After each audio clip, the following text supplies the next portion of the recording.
وہ کہ جس کے ہاتھ میں بادشاہی ہے بڑی برکت والا ہے اور وہ ہر چیز پر قادر ہے.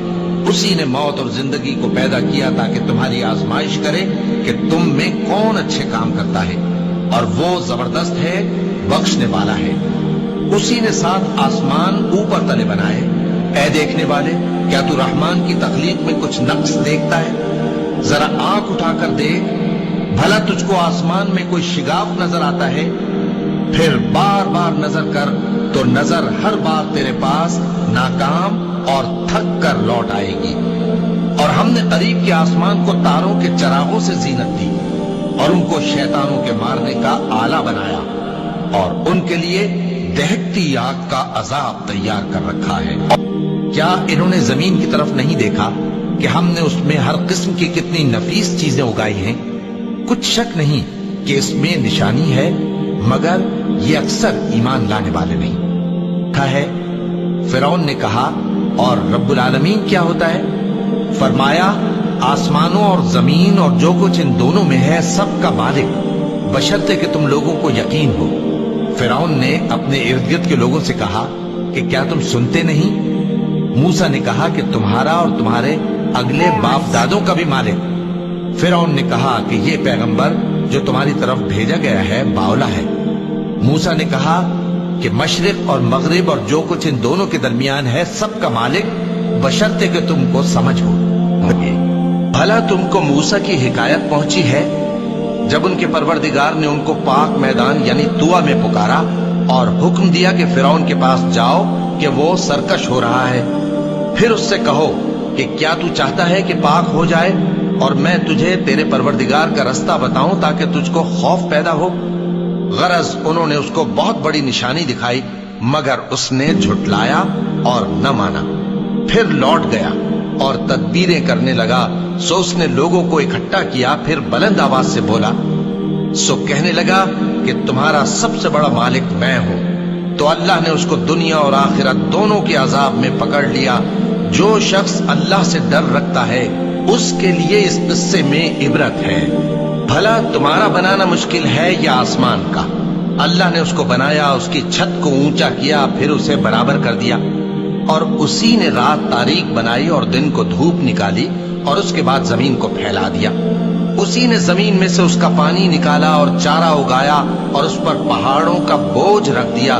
یہ سب کچھ تمہارے اور تمہارے مویشیوں کے فائدے کے لیے کیا. پھر جب وہ بہت بڑی آفت آئے گی اس دن انسان جو محنت وہ کرتا رہا یاد کرے گا، اور دوزخ دیکھنے والے کے سامنے لا کر رکھ دی جائے گی. اب جس نے سرکشی کی اور دنیا کی زندگی کو مقدم رکھا تو اس کا ٹھکانہ دوزخ ہی ہے. کیا لوگوں نے اللہ کو چھوڑ کر اور معبود بنا لیے ہیں؟ کہہ دو کہ اس بات پر اپنی دلیل پیش کرو. کیا کافروں نے نہیں دیکھا کہ آسمان اور زمین دونوں ملے ہوئے تھے تو ہم نے ان کو جدا جدا کر دیا، اور تمام جاندار چیزیں ہم نے پانی سے بنائیں؟ پھر یہ لوگ ایمان کیوں نہیں لاتے؟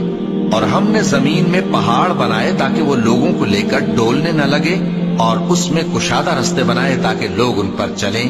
اور آسمان کو محفوظ چھت بنایا، اس پر بھی وہ ہماری نشانیوں سے منہ پھیر رہے ہیں.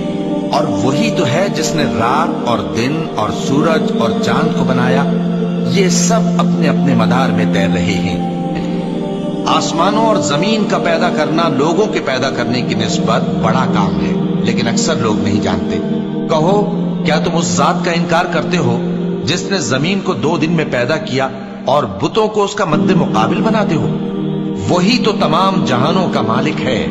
اور اسی نے زمین میں اس کے اوپر پہاڑ بنائے اور زمین میں برکت رکھی اور اس میں سامان معیشت مقرر کیا، سب 4 دن میں، اور تمام طلبگاروں کے لیے یکساں.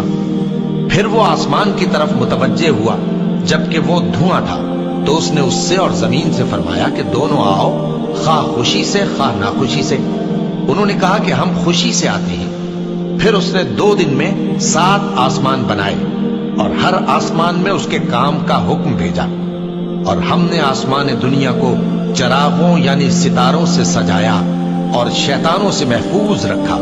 یہ اسی زبردست باخبر کے مقرر کیے ہوئے اندازے. اگر تم ان سے پوچھو کہ آسمانوں اور زمین کو کس نے پیدا کیا تو بول اٹھیں گے کہ اللہ نے.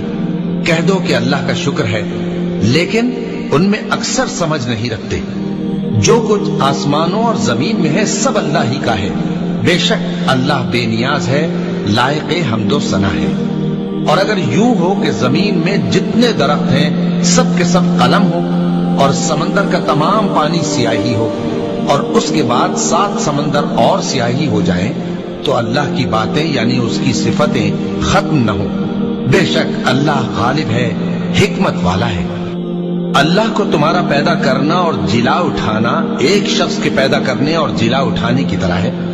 بے شک اللہ سننے والا ہے، دیکھنے والا ہے۔ کیا تم نے نہیں دیکھا کہ اللہ ہی رات کو دن میں داخل کرتا ہے اور دن کو رات میں داخل کرتا ہے، اور اسی نے سورج اور چاند کو کام میں لگا رکھا ہے، ہر ایک وقت مقرر تک چل رہا ہے، اور یہ کہ اللہ تمہارے سب اعمال سے خبردار ہے۔ یہ اس لیے کہ اللہ کی ذات ہی برحق ہے، وہی ہے اللہ جو اکیلا ہے، بڑا زبردست ہے۔ اسی نے آسمانوں اور زمین کو تدبیر کے ساتھ پیدا کیا ہے، اور وہی رات کو دن پر لپیٹتا اور دن کو رات پر لپیٹتا ہے، اور اسی نے سورج اور چاند کو کام میں لگا رکھا ہے، سب ایک وقت مقرر تک چلتے رہیں گے۔ دیکھو وہی غالب ہے، بخشنے والا ہے۔ اس خدائے زندہ پر بھروسہ رکھو جو کبھی نہیں مرے گا، اور اس کی تعریف کے ساتھ تسبیح کرتے رہو، اور وہ اپنے بندوں کے گناہوں سے خبر رکھنے کو کافی ہے۔ وہی جس نے آسمانوں اور زمین کو اور جو کچھ ان دونوں کے درمیان ہے 6 دن میں پیدا کیا، پھر عرش پر جلوہ افروز ہوا۔ بڑی برکت والا ہے وہ جس نے آسمان میں برج بنائے اور ان میں آفتاب کا نہایت روشن چراغ اور چمکتا ہوا چاند بھی بنایا، اور وہی تو ہے جس نے رات اور دن کو ایک دوسرے کے پیچھے آنے جانے والا بنایا۔ یہ باتیں اس شخص کے لیے جو غور کرنا چاہے یا شکر گزاری کا ارادہ کرے سوچنے اور سمجھنے کی ہیں۔ وہی تو ہے جس نے سورج کو روشن اور چاند کو منور بنایا اور چاند کی منزلیں مقرر کی تاکہ تم برسوں کا شمار اور کاموں کا حساب معلوم کرو۔ یہ سب کچھ خدا نے تدبیر سے پیدا کیا ہے، سمجھنے والوں کے لیے وہ اپنی آیتیں کھول کھول کر بیان فرماتا ہے۔ رات اور دن کے ایک دوسرے کے پیچھے آنے جانے میں اور جو چیزیں خدا نے آسمان اور زمین میں پیدا کی ہیں سب میں ڈرنے والوں کے لیے نشانیاں ہیں۔ کیا تم نے نہیں دیکھا کہ اللہ نے 7 آسمان کیسے اوپر تلے بنائے ہیں، اور چاند کو ان میں روشن بنایا ہے اور سورج کو چراغ بنا دیا ہے، اور اللہ ہی نے تم کو زمین سے ایک خاص طرح سے پیدا کیا ہے، پھر اسی میں تمہیں وہ لوٹا دے گا اور اسی سے تم کو نکال کھڑا کرے گا۔ اور اللہ ہی نے زمین کو تمہارے لیے فرش بنایا تاکہ اس کے بڑے بڑے کشادہ رستوں میں چلو پھرو۔ بندوں پر افسوس کہ ان کے پاس جب کوئی پیغمبر آتا تو وہ اس سے تمسخر ضرور کرتے۔ کیا انہوں نے نہیں دیکھا کہ ہم نے ان سے پہلے بہت سے لوگوں کو ہلاک کر دیا تھا، اب وہ ان کی طرف لوٹ کر نہیں آئیں گے، اور سب کے سب ہمارے روبرو حاضر کیے جائیں گے۔ اور ایک نشانی ان کے لیے زمین مردہ ہے کہ ہم نے اس کو زندہ کیا اور اس میں سے اناج اگایا، پھر یہ اس میں سے کھاتے ہیں، اور اس میں کھجوروں اور انگوروں کے باغ پیدا کیے اور اس میں چشمے جاری کر دیے تاکہ یہ ان باغوں کے پھل کھائیں، اور ان کے ہاتھوں نے تو ان کو نہیں بنایا، تو پھر کیا یہ شکر نہیں کرتے؟ وہ ذات پاک ہے جس نے زمین کی نباتات کے اور خود ان کے اور جن چیزوں کی ان کو خبر نہیں سب کے جوڑے بنائے۔ اور ایک نشانی ان کے لیے رات ہے کہ اس پر سے ہم دن کو کھینچ لیتے ہیں تو اسی وقت ان پر اندھیرا چھا جاتا ہے، اور سورج اپنے مقرر راستے پر چلتا رہتا ہے۔ یہ اس غالب و دانا کا مقرر کیا ہوا اندازہ ہے۔ اور چاند کی بھی ہم نے منزلیں مقرر کر دی، یہاں تک کہ گھٹتے گھٹتے کھجور کی پرانی شاخ کی طرح ہو جاتا ہے۔ نہ تو سورج ہی سے یہ ہو سکتا ہے کہ چاند کو جا پکڑے، اور نہ رات ہی دن سے پہلے آ سکتی ہے، اور سب اپنے اپنے مدار میں تیر رہے ہیں۔ اور ایک نشانی ان کے لیے یہ ہے کہ ہم نے ان کی اولاد کو بھری ہوئی کشتی میں سوار کیا، اور ان کے لیے ویسی ہی اور چیزیں پیدا کی جن پر یہ سوار ہوتے ہیں، اور اگر ہم چاہیں تو ان کو غرق کر دیں، پھر نہ تو ان کا کوئی فریاد رس ہو اور نہ ان کو رہائی ملے، مگر یہ ہماری رحمت اور ایک مدت تک کے فائدے ہیں۔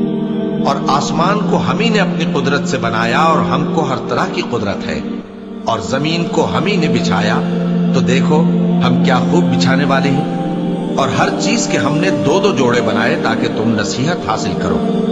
تو اے پیغمبر صلی اللہ علیہ وآلہ وسلم،